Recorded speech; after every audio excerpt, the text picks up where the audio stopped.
Ola, benvidos ao Dinamiza TV 2024 sobre o IES Plurilingüe Antolo Sada Dieguez. Imos comezar con as festas máis importantes do noso centro, o Entroido, presentado por Lucas, Adrián e Pablo. Adiante, compañeiros. Bos días. No instituto celebraron o Entroido desde pilla da cafetería hasta o profesorado. O profesorado fixo un loito pola morte da ESO no IES Antolo Sada Dieguez, colgando esquelas por todo o instituto. O alumnado del cuarto da ESO celebrou un concurso de disfraces cun fotocall no patio coberto do instituto. Ao acabar o concurso de disfraces, puxeron música. Tamén hubo unha especie de normas para toda a comunidade escolar, para vir disfrazado dunha forma cada día. Por exemplo, o luns había que vir cunha gorra, un gorro, nun complemento á cabeza. O martes cunha prenda de roxo, o mércores, o meu día favorito, cun pixama. O xoves había que vir de gala ou elegante para facer unhas fotos e quedar ben bonito. O venres ti podías vir como ti quixeras, xa que había que facer o concurso de disfraces por grupo solitario ou por tríos. Foi unha tarde moi divertida para este instituto. Para que a rapazada se divirta, hai unha variedade de xogos. Imos falar dun tipo de xogos que está desaparecendo, os xogos populares. Os nosos compañeiros, Iker e Manuel, vanos presentar un deses tipos de xogos. A raiola. Antes de empezar a xogar, faise o debuxo da raiola no chan. Tiras unha pedra ao primeiro cadro e vaise saltando cadro por cadro. Nos cadros simples, sáltase a pata coxa e nos dobres con ambos pés, un en cada casiña. Ao chegar á casiña con número 10, das a volta e recollese a pedra. Volves a empezar empezando polo número 2 e así sucesivamente. Pérdese a quenda se a pedra toca a raya ou sae fora. Para a aprendizaxe é importante ler moito. Na biblioteca do noso centro temos moitos tipos de libros. Ali van ir agora os nosos compañeiros. Os nosos compañeiros e compañeiras vanos presentar un libro bastante interesante. Agora, os meus compañeiros Noa, María, Pablo e Lucía vamos falar dun libro que limos este curso en clase, Escarlatina, a cociñeira defunta. Doulle paso a María. Escarlatina, a cociñeira defunta é unha novela escrita por Leicia Costas e publicada pola editorial Xerais.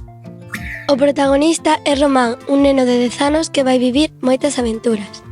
A súa misión é revivir a escarlatina, polo que ten que facer unha receita que lle guste tanto aos vivos como aos defuntos. Pero non vai ser tan fácil. Porque haberá xente querendo impedilo, como a Manito, pero coa axuda do avó Escarlatina e Lidio Rog, a araña que vive dentro do nariz de Escarlatina, ao mellor poderán conseguilo. Se queredes saber como acaba a historia, collede un libro na biblioteca e lédelo. As nosas compañeiras Naira, Sara e Lidia fixeron unha entrevista moi interesante. Deixámosvos con elas. Hoxe imos entrevistar a Paula Cereixo, unha actriz galega da comarca do Ulla que foi nominada aos premios Mestre Mateo no ano 2020. Bos días, Paula. Como xa ben saberás, imos che facer unha entrevista, así que imos alá. Bos días. Cantos anos tes? 34. Cando é o teu aniversario? Pois nacín un 18 de outubro como boa libra que son. Onde naciches? Pois nací nunha aldea que se chama Gres, que é no Val do Ulla, que como ben coñeceredes o escritor Xosé Neira Vilas, pois eu son da terra dele. Cando e como empezaches a túa carreira? Pois comecei ao mellor máis tarde do que quixese, pero eu empecé estudiando comunicación audiovisual e logo ao rematar foi cando empecé a estudiar arte dramático e aí comezou todo. A partir de aí empecé a formarme, a facer cursos de todo tipo e empezou a miña carreira. Gustache a túa carreira? Creo que non hai nada que me guste máis que actuar e que ser actriz. Para min é o máximo. Que é o que máis che gusta da túa carreira? O que máis me gusta da miña carreira é a posibilidade de facer diferentes personaxes, de meterme na pel de persoas super diferentes. Hoxe interpretar, por exemplo, unha policía, mañá pois é unha bombeira, unha mestra, unha médico. Ter a posibilidade de facer cousas que como persoa pois non podo facer. De repente, pois unha escena de armas, de utilizar pistolas, de repente, bueno, esa variedade, non? Esa posibilidade de poder facer cousas diferentes. Cantas películas tes feitas? Pois mira, realmente teño varias curtametraxes que se pode considerar como cine en pequeno formato, teño 3 series de televisión e unha película. Poderías decir algún famoso que coñeciste polo cine? Famosos e famosas, moitísimos. Xa a nivel galego, pois Luís Tosar, Luís Zaera, María Vázquez, e a nivel nacional, pois Macarena Gómez, Eduardo Casanova... Bueno, bastantes. Por cantos sitios viaxaches? Pois viaxei por menos sitios dos que quixera porque encántame viaxar. Tiven a sorte de poder vivir un mes en Nova York, estiven en México, estiven en Italia, Suiza, Holanda, Portugal e logo España, pois menos o sur, pois casi por todas partes, pero encantaríame poder viaxar por todo o mundo. Tes alguna viaxe prevista para este ano? Pois desgraciadamente non, teño moitísimas ganas e espero poder ir a Londres antes de que acabe o ano a ver a miña fillada, que teño unha fillada dun ano e pico e paso moitas ganas de vela, así que espero poder ir.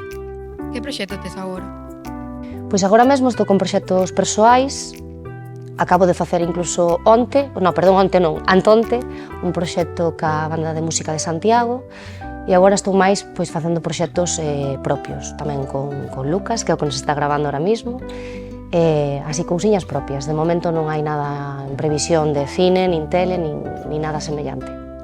Moitísimas grazas por dedicarnos un anaquiño do teu tempo. Ata a próxima. Moitísimas gracias a vos, para mí foi un auténtico placer e sodes super riquiñas. Gracias.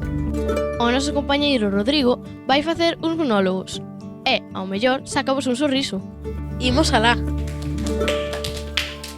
Hola, Paco. Hola, Manolo. Que fas? Pois mira, estou facendo unha carta. Que di? Pois mira, pois non sei, porque como me chega mañán...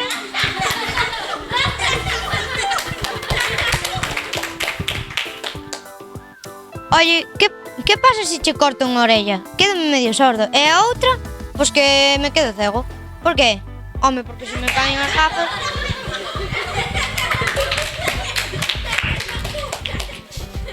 Oye, fillo, por que falas cos zapatos? Ah, mira, lee na caixa, porque poden conversa.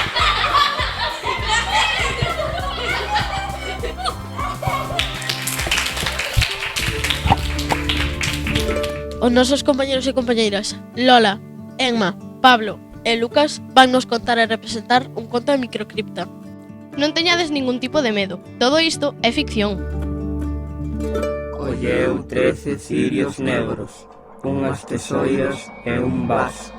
Baixou as persianas, porque ás 13 horas dun día de agosto o sol espantaba os espíritus. Na cociña había o barullo de potas, música e voces da súa irmá pequena, que quería contar algo e ninguén lle facía caso. Era sábado.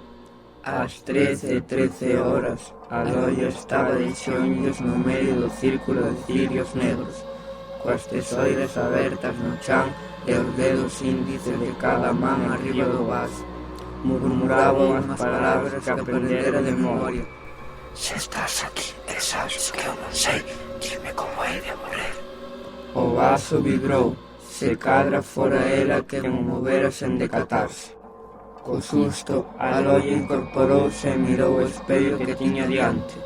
O seu reflexo era unha rapaza igual a ela, pero cunhas tesoiras na man.